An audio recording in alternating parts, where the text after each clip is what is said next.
Martha and I will ask follow-up questions, but the night really belongs to the people in this room and to people across the country who have submitted questions online. The people you see on this stage were chosen by the Gallup organization. They are all from the St. Louis area and told Gallup they haven't committed to a candidate. Each of them came here with questions they want to ask, and we saw those questions for the first time this morning. Anderson and I and our team from ABC and CNN are the only ones who have seen them. Both candidates get to as many questions as we can, so we've asked the audience here not to slow things down with any applause, except for now.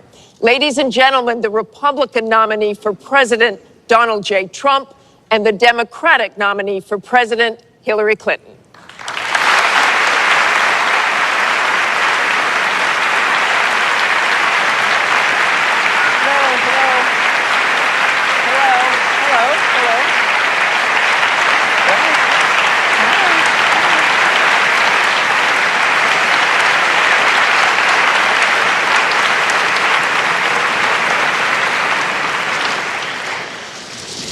Thank you very much for being here. We're going to begin with a question from one of the members in our town hall. Each of you will have 2 minutes to respond to this question. Secretary Clinton, you won the coin toss, so you'll go first. Our first question comes from Patrice Brock.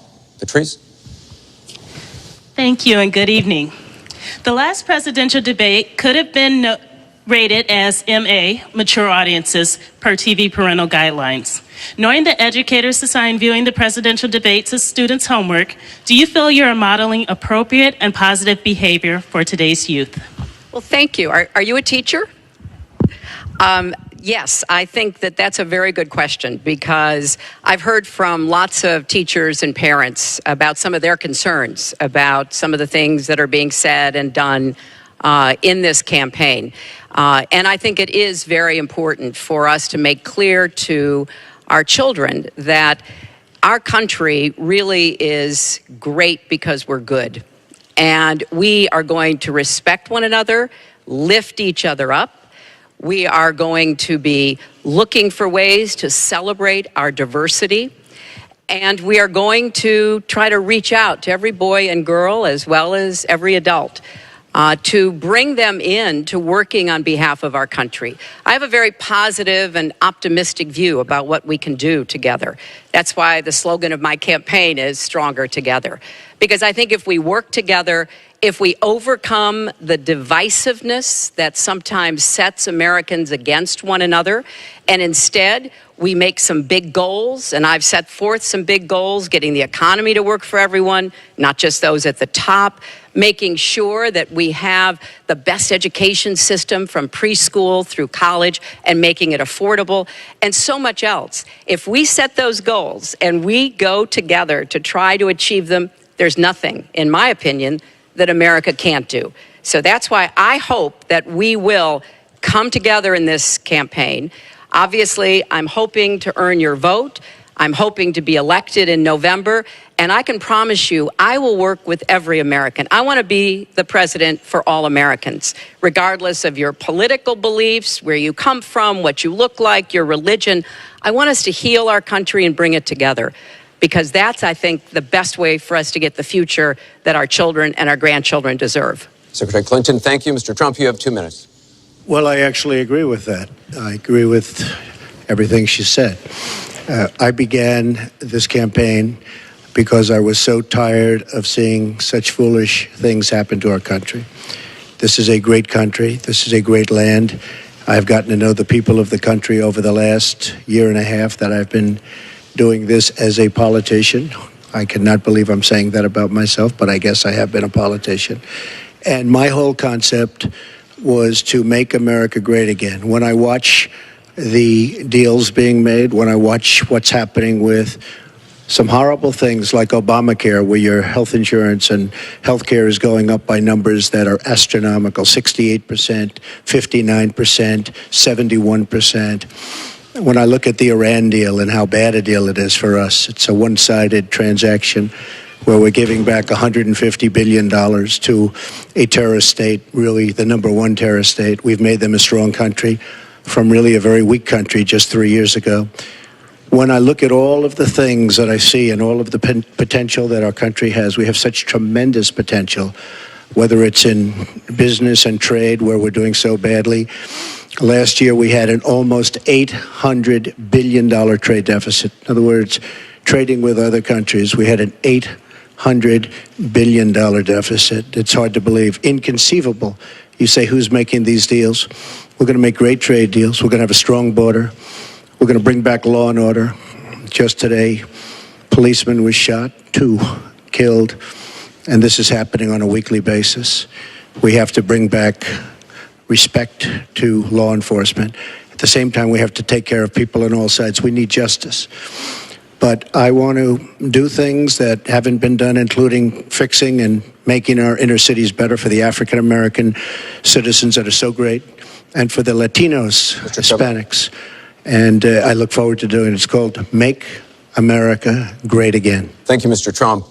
The question from Patrice was about, are you both modeling positive and appropriate behaviors for today's youth? We received a lot of questions online, Mr. Trump, about the tape that was released on Friday. As you can imagine, you called what you said locker room banter. You described kissing women without consent, grabbing their genitals. That is sexual assault. You bragged that you have sexually assaulted women. Do you understand that? No, I didn't say that at all. I don't think you understood what was said. This was locker room talk. I'm not proud of it. I apologize to my family. I apologize to the American people.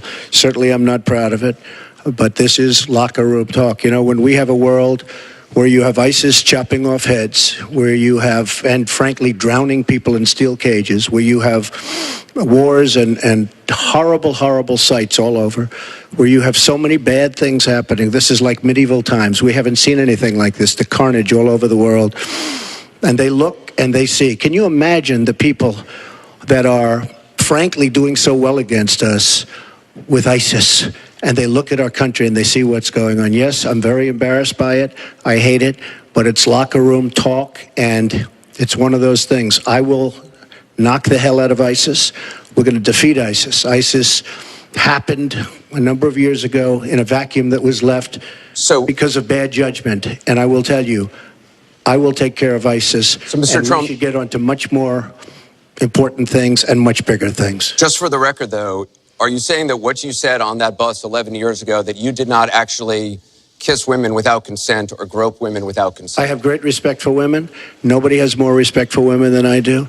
So for the record, you're saying you never did that? I said things that, frankly, you hear these things are said.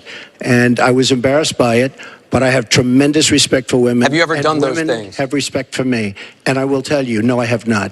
And I will tell you that I'm going to make our country safe. We're going to have borders in our country, which we don't have now. People are pouring into our country, and they're coming in from the Middle East and other places. We're going to make America safe again. We're going to make America great again, but we're going to make America safe again. And we're going to make America wealthy again, because if you don't do that, it sounds harsh to say, but we have to build up the wealth of our nation. Right now, other nations are taking our jobs and they're taking our wealth. Thank you, Mr. Trump. And that's what I want to talk about. Secretary Clinton, do you want to respond?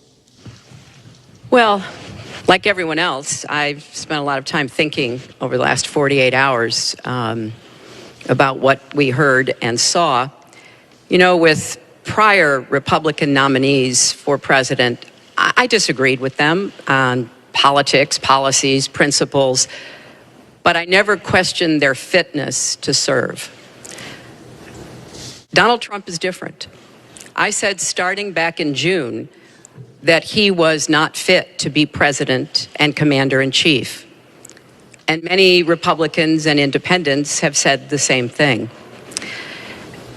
What we all saw and heard on Friday was Donald talking about women, what he thinks about women, what he does to women. And he has said that the video doesn't represent who he is, but I think it's clear to anyone who heard it that it represents exactly who he is, because we've seen this throughout the campaign. We have seen him insult women. We've seen him rate women on their appearance, ranking them from 1 to 10. We've seen him embarrass women on TV and on Twitter. We saw him after the first debate spend nearly a week denigrating a former Miss Universe in the harshest, most personal terms. So, yes, this is who Donald Trump is. But it's not only women, and it's not only this video that raises questions about his fitness to be our president, because he has also targeted immigrants, African Americans, Latinos, people with disabilities, POWs, Muslims, and so many others. So this is who Donald Trump is. And the question for us, the question our country must answer, is that this is not who we are. That's why, to go back to your question, I want to send a message, we all should, to every boy and girl, and indeed to the entire world, that America already is great, but we are great because we are good. And we will respect one another, and we will work with one another, and we will celebrate our diversity. These are very important values to me, because this is the America that I know and love. And I can pledge to you tonight that this is the America that I will serve if I'm so fortunate enough to become your president. And we want to get to some questions Well, am I from allowed to online. respond to that? I assume I am. Yes, you can respond to that. It's just words, folks. It's just words. Those words, I've been hearing them for many years. I heard them when they were running for the Senate in New York, where Hillary was going to bring back jobs to upstate New York, and she failed. I've heard them where Hillary is constantly talking about the inner cities of our country, which are a disaster, education-wise, job-wise, safety-wise, in every way possible. I'm going to help the African Americans. I'm going to help the Latinos, Hispanics.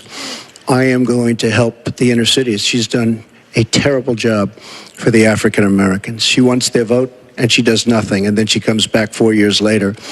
We saw that firsthand when she was a United States Senator. She campaigned where the primary part of her campaign. I want to get to audience questions and online questions. So she's allowed to do that, but I'm not allowed to respond. You're going to get to Sounds respond fair. right now. That sounds fair. This tape is generating intense interest. In just 48 hours, it's become the single most talked about story of the entire 2016 election on Facebook, with millions and millions of people discussing it on the social network. As we said a moment ago, we do want to bring in questions from voters around the country via social media, and our first stays on this topic. Jeff from Ohio asks on Facebook, Trump says the campaign has changed him. When did that happen? So, Mr. Trump, let me add to that. When you walked off that bus at age 59, were you a different man, or did that behavior continue until just recently? And you have 2 minutes for this. As I told you, that was locker room talk. I'm not proud of it. I am a person who has great respect for people, for my family, for the people of this country, and certainly I'm not proud of it. But that was something that happened. If you look at Bill Clinton, far worse, minor words, and his was action. His was what he's done to women. There's never been anybody in the history of politics in this nation that's been so abusive to women. So you can say any way you want to say it, but Bill Clinton was abusive to women. Hillary Clinton attacked those same women and attacked them viciously. 4 of them are here tonight. One of the women, who is a wonderful woman, at 12 years old, was raped at 12. Her client, she represented, got him off, and she's seen laughing on 2 separate occasions, laughing at the girl who was raped. Kathy Shelton, that young woman, is here with us tonight. So don't tell me about words. I apologize for those words. But it is things that people say. But what President Clinton did, he was impeached. He lost his license to practice law. He had to pay an $850,000 fine to one of the women, Paula Jones, who's also here tonight. And I will tell you that when Hillary brings up a point like that, and she talks about words that I said 11 years ago, I think it's disgraceful, and I think she should be ashamed of herself, if you want to know the truth. Can we please hold the applause? Secretary Clinton, you have 2 minutes. Well, first, let me start by saying that so much of what he's just said is not right, but he gets to run his campaign any way he chooses. He gets to decide what he wants to talk about. Instead of answering people's questions, talking about our agenda, laying out the plans that we have that we think can make a better life and a better country, that's his choice. When I hear something like that, I am reminded of what my friend Michelle Obama advised us all. When they go low, you go high. And look, if this were just about one video, maybe what he's saying tonight would be understandable. But everyone can draw their own conclusions at this point about whether or not the man in the video or the man on the stage respects women. But he never apologizes for anything to anyone. He never apologized to Mr. and Mrs. Khan, the Gold Star family, whose son, Captain Khan, died in the line of duty in Iraq, and Donald insulted and attacked them for weeks over their religion. He never apologized to the distinguished federal judge who was born in Indiana. But Donald said he couldn't be trusted to be a judge because his parents were, quote, Mexican. He never apologized to the reporter that he mimicked and mocked on national television and our children were watching. And he never apologized for the racist lie that President Obama was not born in the United States of America. He owes the president an apology. He owes our country an apology. And he needs to take responsibility for his actions and his words. Well, you owe the president an apology because, as you know very well, your campaign, Sidney Blumenthal, he's another real winner that you have. And he's the one that got this started along with your campaign manager. And they were on television just 2 weeks ago. She was saying exactly that. So you really owe him an apology. You're the one that sent the pictures around your campaign, sent the pictures around with President Obama in a certain garb. That was long before I was ever involved. So you actually owe an apology. And number two, Michelle Obama. I've gotten to see the commercials that they did on you. And I've gotten to see some of the most vicious commercials I've ever seen of Michelle Obama talking about you, Hillary.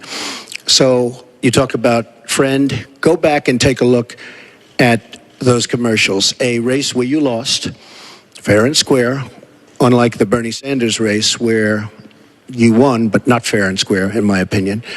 And all you have to do is take a look at WikiLeaks and just see what they said about Bernie Sanders and see what Deborah Wasserman Schultz had in mind, because Bernie Sanders, between superdelegates and Deborah Wasserman Schultz, he never had a chance. And I was so surprised to see him sign on with the devil. But when you talk about apology, I think the one that you should really be apologizing for, and the thing that you should be apologizing for, are the 33,000 emails that you deleted and that you acid washed. And then the 2 boxes of emails and other things last week that were taken from an office and are now missing. And I'll tell you what, I didn't think I'd say this, but I'm going to say it. And I hate to say it. But if I win, I am going to instruct my Attorney General to get a special prosecutor to look into your situation, because there has never been so many lies, so much deception. There has never been anything like it. And we're going to have a special prosecutor. When I speak, I go out and speak. The people of this country are furious.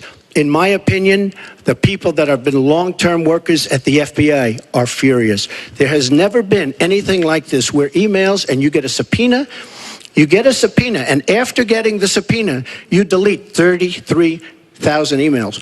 And then you acid wash them, or bleach them, as you would say, a very expensive process. So we're going to get a special prosecutor, and we're going to look into it, because you know what? People have been, their lives have been destroyed for doing 1/5 of what you've done. And it's a disgrace. And honestly, you ought to be ashamed of yourself. Secretary Clinton, I want to follow up on that. I'm going to let you just talk about quickly say, emails. because everything he just said is absolutely false, but I'm not surprised. Really? In the first debate, And we in the really, first the debate, audience needs to calm down here. I told people that it would be impossible to be fact-checking Donald all the time. I'd never get to talk about anything I want to do and how we're going to really make lives better for people.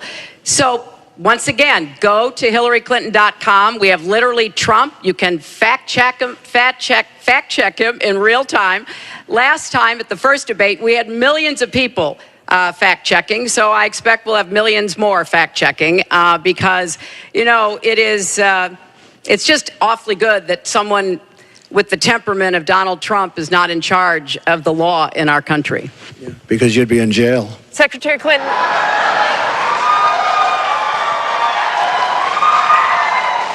We want to remind the audience to please not talk out loud. Please do not applaud. You're just wasting time. And Secretary Clinton, I do want to follow up on emails. You've said your handling of your emails was a mistake. You disagreed with FBI Director James Comey, calling your handling of classified information, quote, extremely careless. The FBI said that there were 110 classified emails that were exchanged, 8 of which were top secret, and that it was possible hostile actors did gain access to those emails. You don't call that extremely careless? Well, Martha, first let me say, and I've said it before, but I'll repeat it because I want everyone to hear it. That was a mistake, and I take responsibility for using a personal email account. Obviously, if I were to do it over again, I would not. I'm not making any excuses. It was a mistake, and I am very sorry about that. But I think it's also important to point out where there are some misleading accusations from critics and others.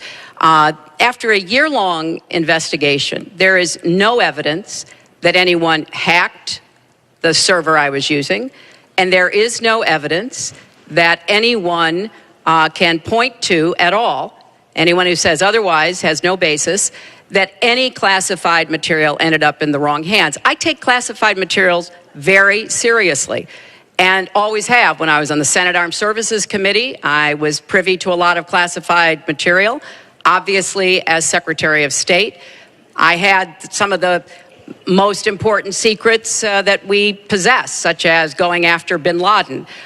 So I am very committed to taking classified information seriously. And as I said, there is no evidence that any classified information ended up in the wrong hands. Okay, we're going to move on. And yet, she didn't know the letter C on a document, right? She didn't even know what that letter meant.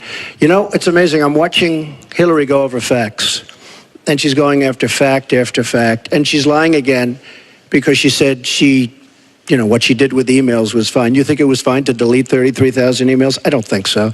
She said the 33,000 emails had to do with her daughter's wedding, number one, and a yoga class. Well, maybe we'll give 3 or 4 or 5 or something. 33,000 emails deleted. And now she's saying there wasn't anything wrong. And more importantly, that was after getting a subpoena. That wasn't before. That was after. She got it from the United States Congress. And I'll be honest, I am so disappointed in congressmen, including Republicans, for allowing this to happen. Our Justice Department, where her husband goes onto the back of an airplane for 39 minutes, talks to the Attorney General days before a ruling is going to be made on her case. But for you to say that there was nothing wrong with you deleting 39,000 emails, again, you should be ashamed of yourself. What you did, and this is after getting a subpoena from the United States Congress. We have to move on. Secretary Clinton, you can respond, and then we got to move on. We want to give the audience a chance you'd be put in jail, let alone after getting a subpoena from the United States Secretary Congress. Clinton, you can respond, then we have to move on to an audience question. Look, it's just not true, and so please go you didn't delete them? Allow her to respond, please. Personal emails, not official. 33,000? Well, we turned over 35,000, so it was. What about the other 15,000? Please allow her to respond. She didn't talk while you talked. Yes, that's true. I didn't. Because I didn't in the first debate, and I'm going to try not to in this debate because I'd like to get to the questions that the people have brought here tonight to talk to us about. And get off this question. Okay, Donald, I know you're into big diversion tonight, anything to avoid talking about your campaign and the way it's exploding and the way Republicans are leaving you. But Let's let's see at what least happens focus in Allow her to on some of respond. the Let's see what issues happens. that people care about tonight. Let's get to their questions. We have a question here from Ken Karpowitz. He has a question about health care. Ken? I'd like to know, Anderson, why aren't you bringing up the emails? I'd like to know. Why aren't you We getting brought up to the bottom? emails. No, it hasn't. It hasn't. And it hasn't been finished at all. Ken Karpowitz has a question. It's nice to 1 on 3. Thank you. Affordable Care Act, known as Obamacare, it is not affordable. Premiums have gone up, deductibles have gone up, co-pays have gone up, prescriptions have gone up, and the coverage has gone down. What will you do to bring the costs down and make coverage better? That first one goes to Secretary Thank Clinton you. because you started out the last one to the audience. If he wants to start, he can start. This- Go ahead, Hillary. No, go ahead, Donald. No, I'm a gentleman, Hillary. Go ahead. Secretary Clinton? Well, I think Donald was about to say he's going to solve it by repealing it and getting rid of the Affordable Care Act. And I'm going to fix it because I agree with you. Premiums have gotten too high, co-pays, deductibles, prescription drug costs, and I've laid out a series of actions that we can take to try to get those costs down. But here's what I don't want people to forget when we're talking about reining in the costs, which has to be the highest priority of the next president. When the Affordable Care Act passed, it wasn't just that 20 million people got insurance who didn't have it before, but that in and of itself was a good thing. I meet these people all the time, and they tell me what a difference having that insurance meant to them and their families. But everybody else, the 170 million of us who get health insurance through our employers, got big benefits. Number one, insurance companies can't deny you coverage because of a pre-existing condition. Number two, no lifetime limits, which is a big deal if you have serious health problems. Number three, women can't be charged more than men for our health insurance, which is the way it used to be before the Affordable Care Act. Number four, if you're under 26 and your parents have a policy, you can be on that policy until the age of 26, something that didn't happen before. So I want very much to save what works and is good about the Affordable Care Act. But we've got to get costs down. We've got to provide some additional help to small businesses so that they can afford to provide health insurance. But if we repeal it, as Donald has proposed, and start over again, all of those benefits I just mentioned are lost to everybody, not just people who get their health insurance on the exchange. And then we would have to start all over again. Right now, we are at 90% health insurance coverage. That's the highest we've ever been in our country. Secretary Clinton, so your I want time's us up. to get to 100%, but get costs down and keep quality up. Mr. Trump, you have 2 minutes. It is such a great question, and it's maybe the question I get almost more than anything else outside of defense. Obamacare is a disaster. You know it. We all know it. It's going up at numbers that nobody's ever seen worldwide. Nobody's ever seen numbers like this for healthcare. It's only getting worse. In 17, it implodes by itself. Their method of fixing it is to go back and ask Congress for more money, more and more money. And we have right now almost $20 trillion in debt. Obamacare will never work. It's very bad health insurance. Far too expensive. And not only expensive for the person that has it, unbelievably expensive for our country. It's going to be one of the biggest line items very shortly. We have to repeal it and replace it with something absolutely much less expensive and something that works, where your plan can actually be tailored. We have to get rid of the lines around the state, artificial lines, where we stop insurance companies from coming in and competing because they wanted, President Obama and whoever was working on it, they want to leave those lines because that gives the insurance companies essentially monopolies. We want competition. You will have the finest health care plan there is. She wants to go to a single-payer plan, which would be a disaster, somewhat similar to Canada. And if you ever notice, the Canadians, when they need a big operation, when something happens, they come into the United States in many cases because their system is so slow. It's it's catastrophic in certain ways. But she wants to go to single payer, which means the government basically rules everything. Hillary Clinton has been after this for years. Obamacare was the first step. Obamacare is a total disaster. And not only are your rates going up by numbers that nobody's ever believed, but your deductibles are going up. So that unless you get hit by a truck, you're never going to be able to use it. Mr. Trump, it is a disastrous plan, and it has to be repealed and replaced. Secretary Clinton, let me follow up with you. Your husband called Obamacare, quote, the craziest thing in the world, saying that small business owners are getting killed as premiums double, coverage is cut in half. Was he mistaken, or was his mistake simply telling the truth? No, I mean, he clarified what he meant, and it's very clear. Look, we are in a situation in our country where if we were to start all over again, we might come up with a different system. But we have an employer-based system. That's where the vast majority of people get their health care. And the Affordable Care Act was meant to try to fill the gap between people who were too poor